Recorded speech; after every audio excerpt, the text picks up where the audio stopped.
Hi, I'm Ken Kaplan. Today we're going to talk about the visitation dream from deceased loved ones. These are special dreams in which loved ones from the other side come to us in our dreaming state.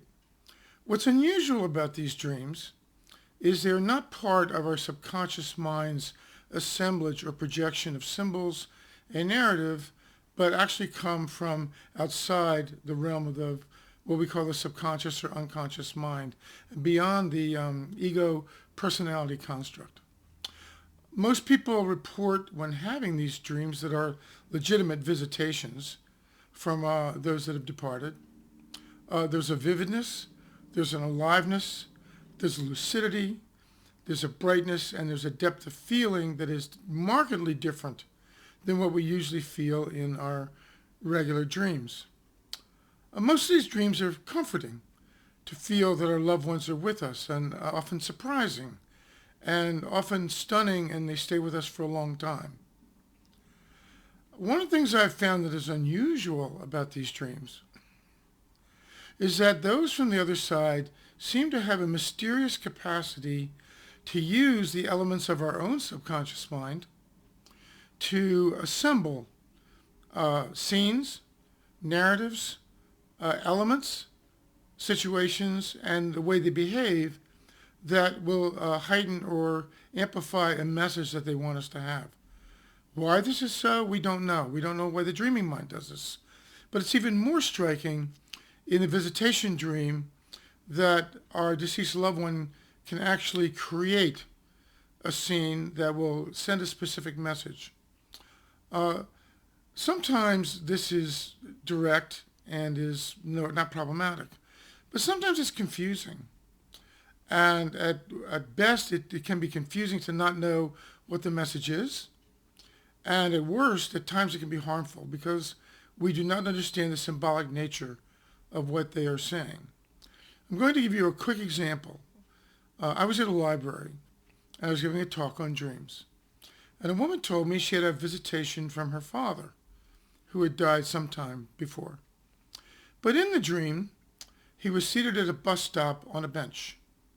And he was leaning back with his hands like this, the way men often do, with his hands on the top of the bench. And his legs were crossed in a pose that seemed to be very much at ease. I suggested to her that the reason her father had appeared to her in this specific way and had struck this specific pose was to indicate to her that he was completely at ease and relaxed where he was. The temperature in the dream was also like a spring or summer day. He was wearing a short sleeve shirt, and that he was very much at ease, very much relaxed, very much okay, and feeling good where he was at. And he wanted to let her know that.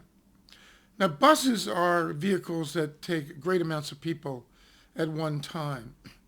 And one could look at the fact that it was a bus stop, suggesting that he was in the midst of a journey on the other side, collectively with a number of people. But that he had taken time out in his journey to pause, to sit at the bus stop, and to visit her.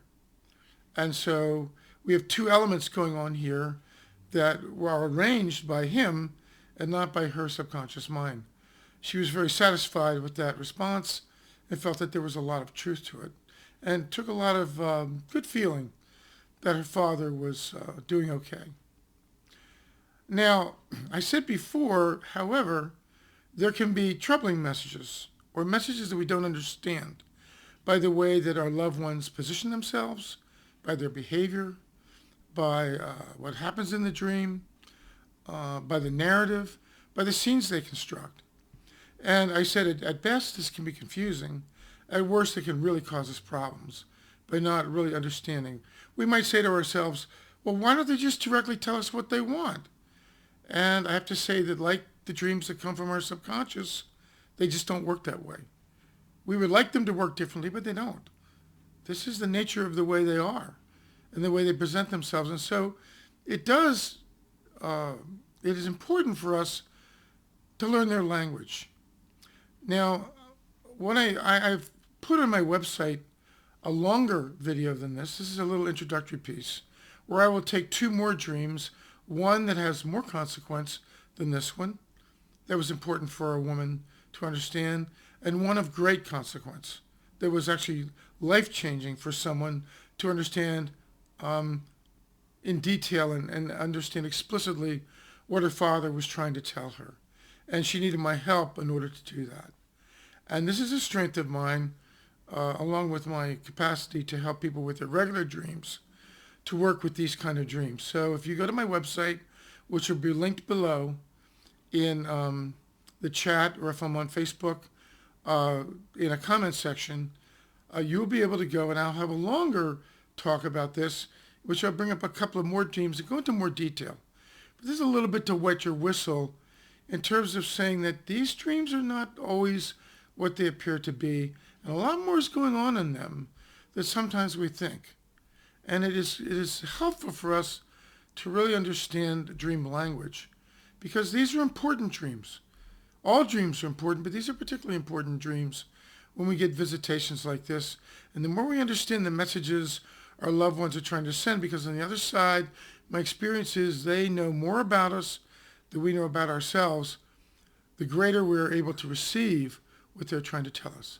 So take care, and until the next video.